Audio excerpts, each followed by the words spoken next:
नमस्कार। आज का जो टॉपिक है वो लिए हैं हम स्टार्टअप, जो सरकार की स्कीम है उसके बारे में, और जो मेकिंग इंडिया है प्रोडक्ट उसके बारे में। ये दोनों स्कीमें सरकार ने इस उद्देश्य से चलाई थी कि देश में प्रोडक्शन हब बनेगा और लोगों को एम्प्लॉयमेंट मिलेगा। और इसमें उनकी सोच ये थी कि जो भी कंपनीज में आएंगी और उनको इंसेंटिव भी मिलेगा और उनके प्रोडक्ट बेस से लेके फिनिश प्रोडक्ट तक सारे प्रोसेस उन्हीं की कंपनी में या उसकी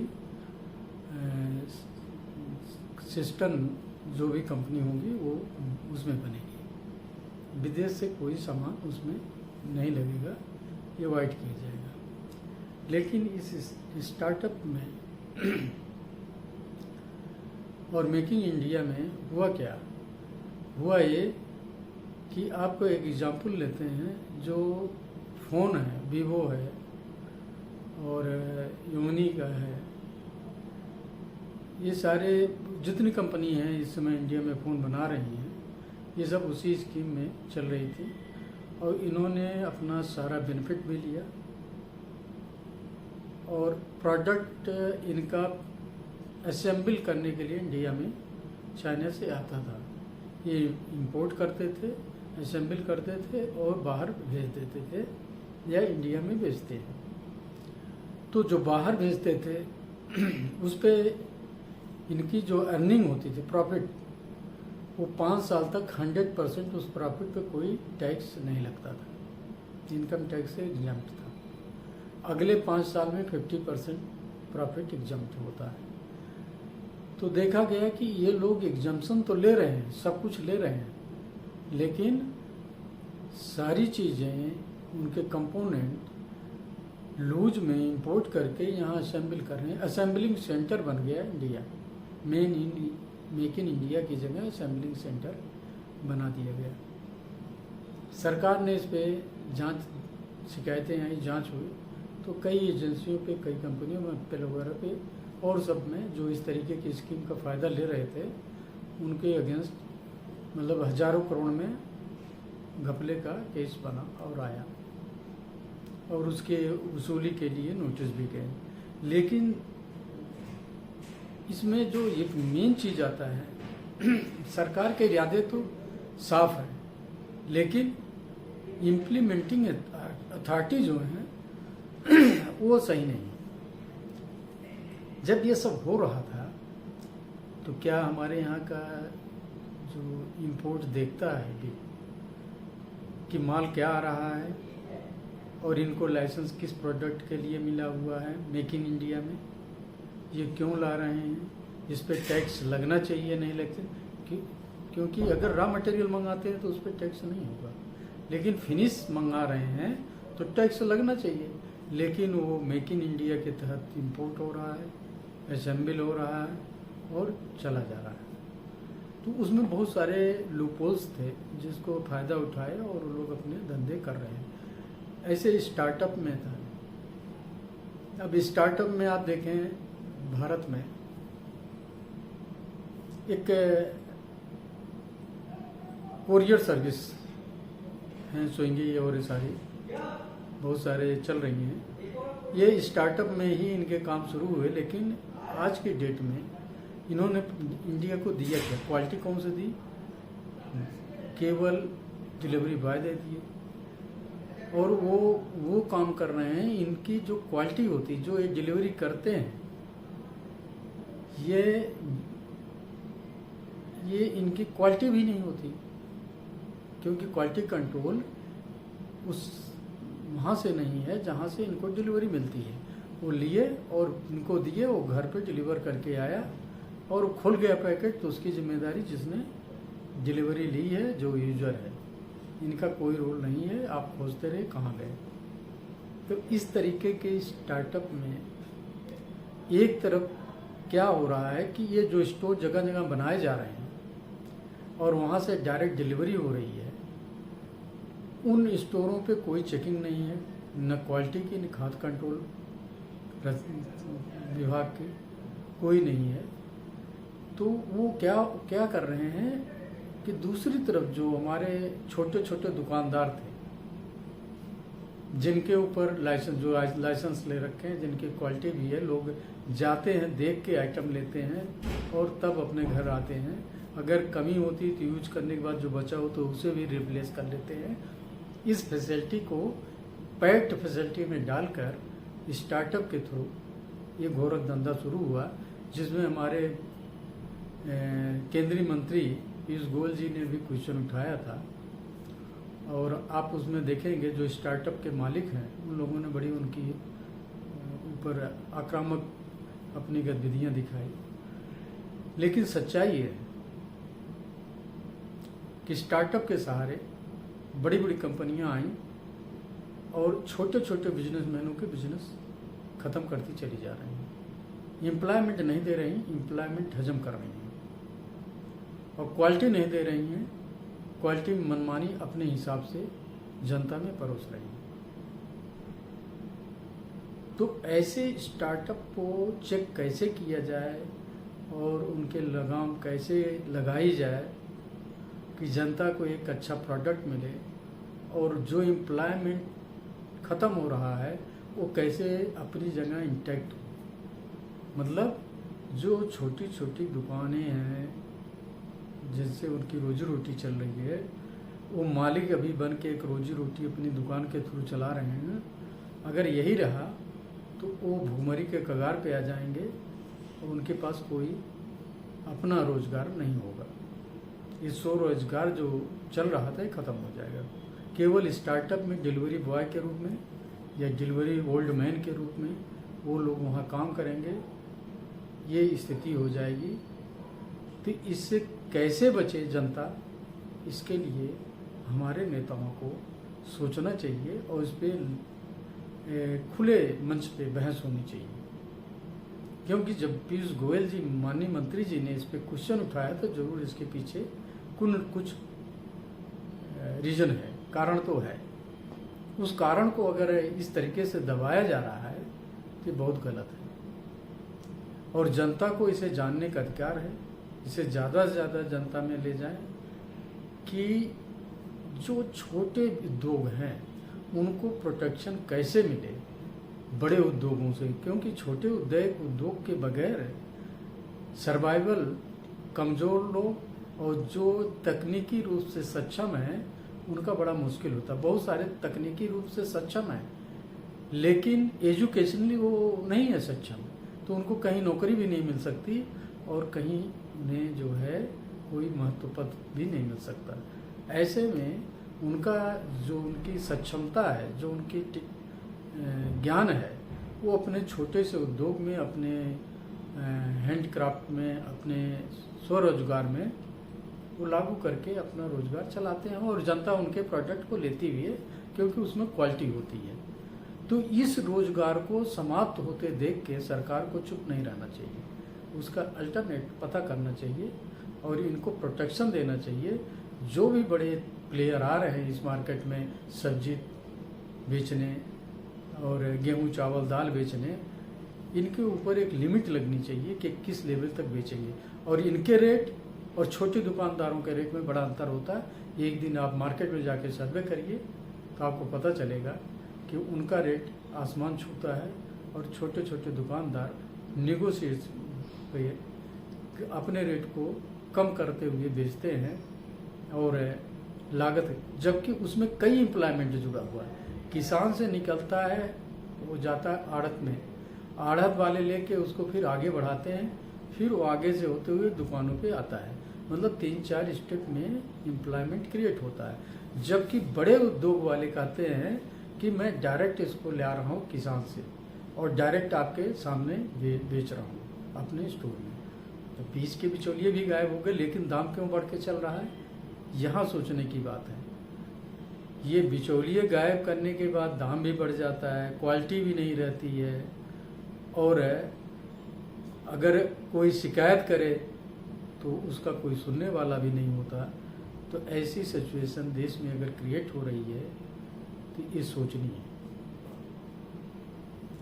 तो इसके लिए जनता को भी जागरूक होना पड़ेगा। इसके पीछे कारण है, जनता जो होती है, किसान जो है, वो फसल पैदा करने के बाद अपनी उधारी उतारने के लिए परेशान हो जाता है और सोचता है कैसे उधारी उतनी चुकाएं, इसलिए वो अपना औने पौने में अपने प्रोडक्ट को बेच डालता है। मैंने अभी सर्वे किया था प्रतापगढ़, बनारस, रायबरेली और यहाँ भी किया कि जैसे प्रोडक्ट आया, मैं धान का ले रहा हूँ, धान जैसे मार्केट में आया उसके रेट डाउन हो गए, इससे ऊपर कहीं नहीं लिए गए। एक बाजार चले जाइए जो प्राइवेट है, जिसमें आड़ती नहीं बैठते, कुछ ही लोग ऐसे बैठते हैं, सरकार का कोई होल्ड नहीं है। तो उस बाजार में गया, देखा वहाँ भी ऐसी व्यवस्था थी कि एक आदमी ने रेट बता दिया, इस धान का ये रेट है आज का, तो वो सारी जगहों पे वही रेट, कोई कंपटीशन नहीं। तो मतलब पूरी मार्केट में परचेज करने वाला कोई एक ही व्यक्ति है और उसके एजेंट जगह जगह बैठे हुए हैं। इस व्यवस्था को तोड़ना बहुत जरूरी है। सरकार इस पे ध्यान दे कि एक आदमी अगर पैसे वाला मार्केट में बैठ के अपने एजेंटों के थ्रू पूरी मार्केट को कंट्रोल करता और रेट डिसाइड कर देता कि आज धान जो है 20 रुपये किलो लिया जाएगा, तो कोई उसको 20 रुपये 10 पैसा 5 पैसा भी नहीं देता है, जबकि सरकार का रेट ज़्यादा था। तो सरकार को ये लिमिट करनी पड़ेगी। अभी कुछ उन्होंने किया है, इम्प्रूवमेंट किया सरकार ने कि अगर कोई भी धान या कोई पैदावार बिकती है तो उसको लेने वाले को ये बताना होगा कि किस किसान से लिया, उसकी खतौनी की डिटेल भी देनी चाहिए और पेमेंट उसको ऑन रिकॉर्ड देना है। लेकिन ये व्यवस्था लागू करने वाले कौन है? वही सिस्टम जो थोड़े में इधर उधर हो जाता है। ये इधर उधर होने वालों के लिए सख्ती करने की जरूरत है। जो सरकार के लोग हैं, जो इस व्यवस्था को कंट्रोल करने के लिए हैं, अब उनके ऊपर सख्ती की जरूरत है। नियम तो बहुत हो रहे हैं, सरकार के विचार अच्छे हैं, लेकिन इम्प्लीमेंटिंग लोग जो उस मीडिया में लगे हैं, सरकार के लोग, उनके विचारों में अंतर आना चाहिए, उनके कार्यप्रणाली में अंतर आना चाहिए। और शिकायत का निराकरण कहाँ हो, वो बिल्कुल ओपन होना चाहिए कि आदमी शिकायत कर दे तो उसका निराकरण हो जाए। जब तक ये व्यवस्था नहीं होगी, इतना चुस्त दुरुस्त शासन नहीं होगा, किसानों को राहत मिलना बड़ा मुश्किल है। किसानों को सरकार कहती है कोऑपरेटिव सोसाइटी बना के अपने प्रोडक्ट को रोकें और उससे लोन लेके रहें, लेकिन रोकेंगे कहाँ? चले जाओ एक गांव में, 2 गांव में, 3 गांव में मिला के भी एक ऐसा कोल्ड स्टोरेज नहीं है जिसमें अपने प्रोडक्ट को, जैसे टमाटर है, आज के सीजन में आप देखिए इंडिया में टमाटर एक समय 200 रुपये किलो, 150 रुपये किलो, फिर आ गया आज 3 रुपये किलो, 4 रुपये किलो। तो वो प्रोडक्शन जो है हमारा बेस्ट होता है, उसको कैसे रोका जाए गांव लेवल पे, इसके लिए सरकार को स्कीम लेके गांव में जाना चाहिए। और नहीं है क्योंकि कोऑपरेटिव को उन्होंने दिया है, लेकिन वहाँ जो कोऑपरेटिव के लिए कोई जाए कि हम ग्रुप कोऑपरेटिव किसानों के लिए यहाँ बना के और कोल्ड स्टोरेज बना के और उनको राहत देना चाहते हैं, उस स्कीम को लागू कराने के लिए उसे नाको चना चबाना पड़ता है शासन की व्यवस्था की वजह से।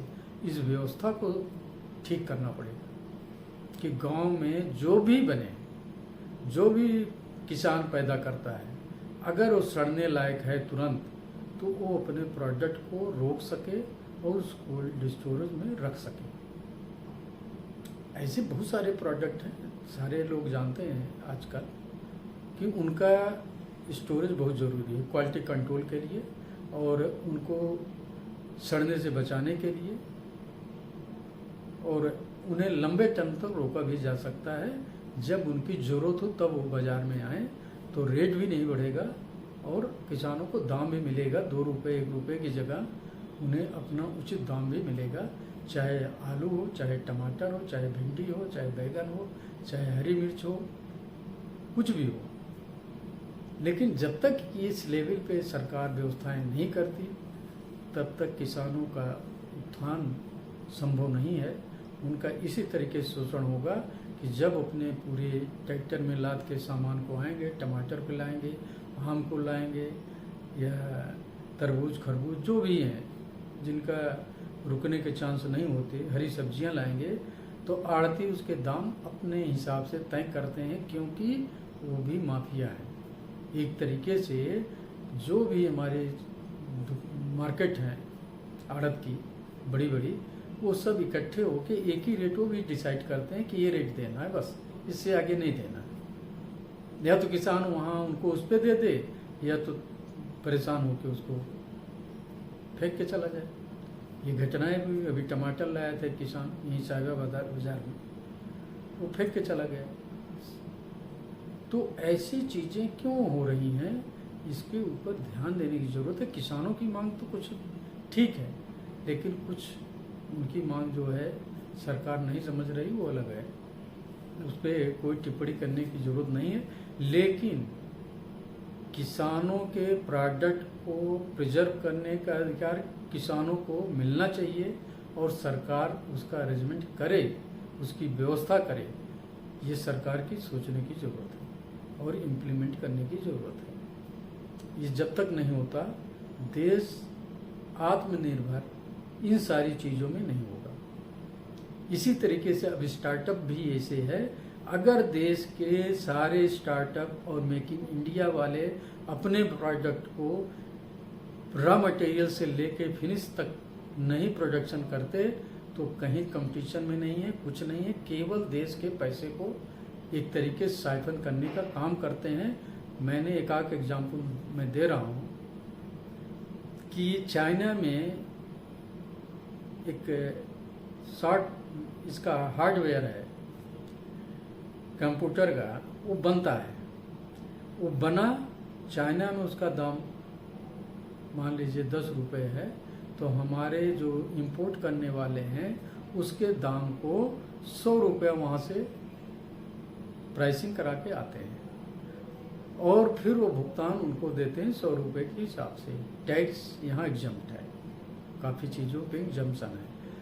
फिर वो जाते हैं, उसमें से जो एक्स्ट्रा पैसा है वो अपने फॉरेन में अपने किसी सिस्टम कंपनियों में वो वहाँ उसको ट्रांसफ़र करा लेते हैं। जबकि इंडिया के उसमें एक लिमिट है, 2.5 लाख डॉलर से ज़्यादा एक साल में कोई ट्रांसफ़र नहीं कर सकता डायरेक्ट कहीं। लेकिन इस विधि से बहुत सारे ट्रांसफ़र के चांसेस कि पैसा जा सकता है और उन कंपनियों को तो फ़ायदा ही है।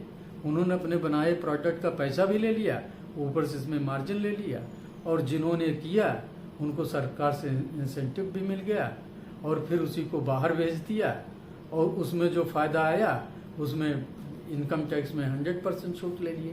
तो ये लूप होल्स जो हैं, इसको कैसे प्लग करेगी सरकार, ये सोचने की बात है। मैं इस पे आज जो है इतना ही आपको बता रहा हूँ, इसे जनता सुने, लोगों को सुनना चाहिए और इसे विचार करना चाहिए और सरकार को भी इस पे एक्शन लेना चाहिए। ये आज के समय में बहुत महत्वपूर्ण है। नमस्कार, धन्यवाद।